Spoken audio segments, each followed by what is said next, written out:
Okay, so what we have for today. So if you remember in our last lesson, we did some addition, we did some subtraction, and we did some multiplication. Which one did we skip? We skipped division, right? And why did we skip division? Because it's a little bit lengthier process. So what we're going to be doing is when we have division, so it can look like this or look like this. These two mean the exact same thing, okay? These two mean the exact same thing. You might see it this way, you might see it this way, but either way, it's dividing, yes? So what we're going to use is long division. So I'm going to go over how to long divide with just normal numbers first, and then we'll talk about how to do it for this, okay? So remember, what you do when you long divide is you ask, how many times does 4 go into 7? Well, 4 can go into 7 one time, and then remember, you take these two and multiply. 1 times 4 gives me 4, subtract, that gives me a 3, bring down my next thing, and you ask the same question. How many times does 4 go into 31? That's 7. 7 times 4 gives me 28, subtract, 34. How many times does 4 go into 34? That's 8. And then 8 times 4 is 32. Subtract, that gives me a 2. So I have a remainder of 2, okay?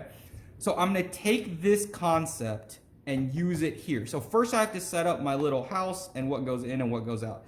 So whatever's in the back or the bottom is going to go in the front. So the x minus 4 for us is going to go here. So when you do this, leave yourself some space above because there's going to be a whole string of things up here, okay? So I'm going to go x3 minus 8x squared minus 4x minus 9. Now, another thing we're going to have to pay attention to is, let's say this term wasn't here, this x squared. Let's just say it said x squared minus 4x minus 9. Well, if it ever skips a term, so see how it goes exponent 3, 2, 1, and then a number? If it ever skips one, you have to know to put a 0 whatever in the middle. So here, if this was missing, I would put 0x squared. But since it's all in order, I'm good to go, okay? And the way you're going to start this off is you're going to look at the front of the inside divided by the front of the outside. That's how this is going to go for every single one of these. Front of the inside divided by front of the outside.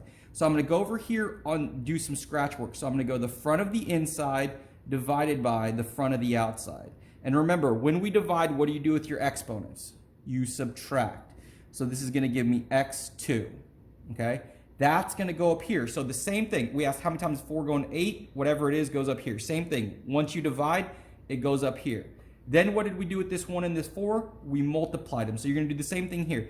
This x squared has to multiply to both of these. So x1, x2 is going to give me x3. And negative 4, x2 multiplied together is going to give me that. Okay? Then what did we do here with this 1 times 4? We had 4. What did we do? We subtracted. So we're going to subtract this. For me, remember, whenever you're subtracting, what we're going to do is come in here. We're going to change the sign of everything on the bottom. So this positive becomes a negative. This negative becomes a positive. Okay?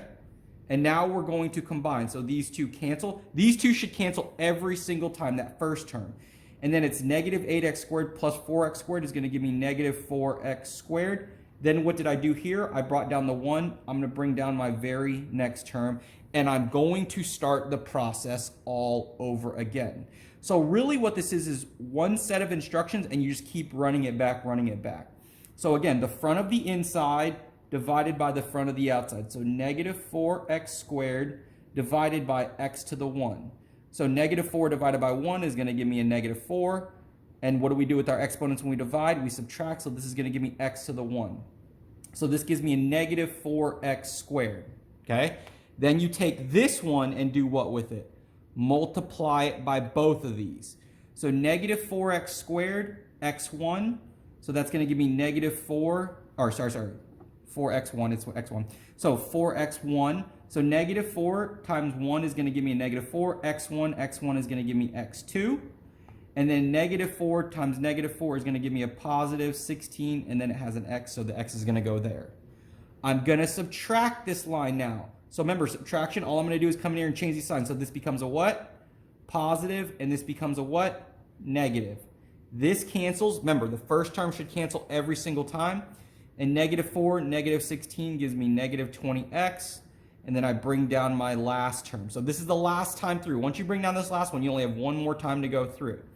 So again, front of the inside divided by front of the outside.